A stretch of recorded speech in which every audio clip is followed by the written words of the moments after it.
ভাৰত চৰকাৰৰ নতুন নিয়ম অনুযায়ী যিসকলৰ আধাৰ কাৰ্ড আছে সকলো মানুহে এতিয়া অনলাইনতে আধাৰ কাৰ্ড আপডেট কৰিব লাগিব। এই প্ৰক্ৰিয়াটো এতিয়া বিনামূলীয়া হয়। 1 টকা খৰচ নকৰাকৈ আপোনাৰ মোবাইলৰ পৰা আপুনি ঘৰতে বহি অনলাইনতে আপোনাৰ আধাৰ কাৰ্ডখন আপুনি আপডেট কৰিব পাৰিব আৰু আপোনাৰ পৰিয়ালৰ মানুহৰ আধাৰ কাৰ্ড আপডেট কৰিব পাৰিব। আৰু যদি আপুনি এতিয়া আপডেট নকৰে, আগন্তুক দিনত এতিয়া আধাৰ কাৰ্ড পান কাৰ্ড লিংক কৰাৰ ক্ষেত্ৰত যেনেকৈ 1000 টকা পে'মেণ্ট কৰিব লগা হয়, তেনেকৈ আপুনি পে'মেণ্ট কৰি আপডেট কৰিব লগা হ'ব পাৰে। তো এইটো ভিডিঅ' সম্পূৰ্ণ চালে আপুনি 1 টকাও খৰচ নকৰাকৈ আপোনাৰ মোবাইলৰ পৰা আপুনি আপোনাৰ আৰু আপোনাৰ পৰিয়ালৰ সকলো মানুহৰ আধাৰ কাৰ্ড নিজে আপডেট কৰিব পাৰিব। তো আধাৰ কাৰ্ড আপডেট কৰাৰ বাবে আপুনি প্ৰথমে আপোনাৰ মোবাইলৰ বা কম্পিউটাৰৰ যিকোনো এটা ব্ৰাউজাৰ অ'পেন কৰি আপুনি সাৰ্চ বাৰত টাইপ কৰিব মাই আধাৰ লিখি। সাৰ্চ কৰাৰ পাছত একেবাৰে ওপৰত যিটো লিংক আহিব, আপুনি এইটো লিংকত ক্লিক কৰিব। এইটো লিংকত ক্লিক কৰাৰ পাছত এই ৱেবছাইটটো এনেকৈ অ'পেন হ'ব। এইটো হৈছে আধাৰ কাৰ্ডৰ অফিচিয়েল ৱেবছাইট। আপুনি স্ক্ৰল ডাউন কৰিব। স্ক্ৰল ডাউন কৰি ইয়াত প্ৰথম অপশ্যন দিয়া আছে, চাওক ডকুমেণ্ট আপডেট। আৰু ইয়াত এটা নিৰ্দিষ্ট ডেট দিয়া আছে। এইটো ডেটৰ আগতে আপুনি আপোনাৰ আধাৰ কাৰ্ডত ডকুমেণ্ট আপডেট কৰিব লাগিব। তো ডকুমেণ্ট আপডেট কৰাৰ বাবে আপুনি এইটো অপশ্যনত ক্লিক কৰিব। এইটো অপশ্যনত ক্লিক কৰাৰ পাছত নেক্সট পেজটো এনেকৈ অ'পেন হ'ব। ইয়াত আপুনি ক্লিক টু ছাবমিটত ক্লিক কৰিব। ক্লিক কৰাৰ পাছত নেক্সট পেজটো এনেকৈ অ'পেন হ'ব। ইয়াত আপুনি আপোনাৰ আধাৰ কাৰ্ড নাম্বাৰটো এণ্টাৰ কৰিব আৰু তলত যিটো কাপচা কোড দিয়া আছে আপুনি কাপচা কোডটো ছেম টু ছেম এণ্টাৰ কৰি লগইন উইথ OTPত ক্লিক কৰিব।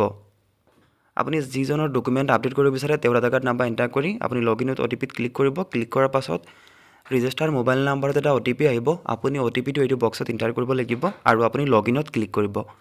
লগইনত ক্লিক কৰাৰ পাছত ডেছবৰ্ডটো এনেকৈ লগইন হৈ যাব। আপুনি আকৌ এইটো অপশ্যনত ক্লিক কৰিব লাগিব, ডকুমেণ্ট আপডেট। এইটো অপশ্যনত ক্লিক কৰিব। ক্লিক কৰাৰ পাছত আপুনি নেক্সটত ক্লিক কৰিব। নেক্সটত ক্লিক কৰাৰ পাছত আপুনি আকৌ নেক্সটত ক্লিক কৰিব। ইয়াত আপুনি ডিটেইলছ দেখিবলৈ পাব, নাম, gender, date of birth, address. আপুনি এইটো বক্সত টিক মাৰ্ক কৰিব আৰু আপুনি নেক্সটত ক্লিক কৰিব। যদি কিবা কাৰেকশ্যন কৰিব লগা আছে আপুনি আগতে কাৰেকশ্যন কৰিব ল'ব আৰু আপুনি নেক্সটত ক্লিক কৰিব। ক্লিক কৰাৰ পাছত এতিয়া আইডেণ্টি প্ৰুফ আৰু এড্ৰেছ প্ৰুফ ডকুমেণ্ট আপডেট কৰিব লাগে। ইয়াত আইডেণ্টি প্ৰুফ বহুতকেইটা অপশ্যন দিয়া আছে। মই আইডেণ্টি প্ৰুফ তেওঁৰ পান কাৰ্ড আপলোড কৰিম। মই পান কাৰ্ড ছিলেক্ট কৰিছোঁ। ইয়াত আপুনি অ'কে কৰিব আৰু ডকুমেণ্ট চাওক 2 MBৰ ভিতৰত হ'ব লাগিব। JPG, PNG, PDF হ'ব লাগিব। আপুনি আপলোড ডকুমেণ্টত ক্লিক কৰিব। ক্লিক কৰি কণ্টিনিউ টু আপলোড ইয়াত আপুনি ক্লিক কৰিব আৰু আপুনি যিটো ডকুমেণ্ট ছিলেক্ট কৰিছে আপুনি এইটো আপলোড কৰিব লাগিব। মই পান কাৰ্ড ছিলেক্ট কৰিছোঁ। ইয়াত মই পান কাৰ্ড আপলোড কৰি আছোঁ।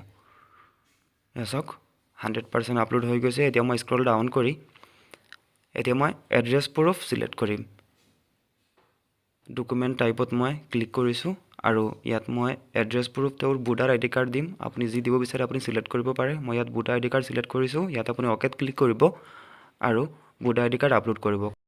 আপলোড কৰাৰ পাছত আপুনি এইটো বস্তু টিক মাৰ্ক কৰিব আৰু আপুনি নেক্সটত ক্লিক কৰিব। এতিয়া আপুনি অ'কেত ক্লিক কৰিব। অ'কেত ক্লিক কৰাৰ পাছত অলপ সময় ৱেইট কৰিব লাগিব। এনেকৈ লোডিং হ'ব আৰু ইয়াত ফ্ৰী অফ কষ্ট আহিব। আপুনি আকৌ ছাবমিটত ক্লিক কৰিব। এনেকৈ টাইম শ্ব' কৰিব আৰু লগে লগে আপোনাৰ ডিটেইলছ ছাবমিট হৈ যাব। ইয়াত ট্ৰানজাকশ্যন ষ্টেটাছ ছাকচেছ। ইয়াত ডেট আহিব, এমাউণ্ট 0 থাকিব কাৰণ এতিয়া বিনামূলীয়া হয়। আপুনি ডাউনলোড একনলেজমেণ্ট ৰিচিপ্টত ক্লিক কৰিব। ক্লিক কৰাৰ পাছত লগে লগে আপোনাৰ মোবাইলত বা কম্পিউটাৰত এনেকৈ ৰিচিপ্ট ডাউনলোড হৈ যাব। এয়া চাওক ইয়াত Aadhaar card number, SRN number, invoice number আৰু এমাউণ্ট 00 দিয়া আছে, ডেট টাইম দিয়া আছে আৰু ৰিকুৱেষ্ট টাইপ ডকুমেণ্ট আপডেট। এইখন হৈছে অফিচিয়েল ৰিচিপ্ট। এইখন ৰিচিপ্ট আপুনি প্ৰিণ্ট আউট কৰি ৰাখিব পাৰে বা আপুনি আপোনাৰ মোবাইলত ছেভ কৰি ৰাখিব পাৰে আৰু পৰৱৰ্তী সময়ত ইয়াত SRN নাম্বাৰ যিটো দিয়া আছে এইটো নাম্বাৰ দি আপুনি এপ্লিকেশ্যন ষ্টেটাছো চেক কৰি চাব পাৰিব।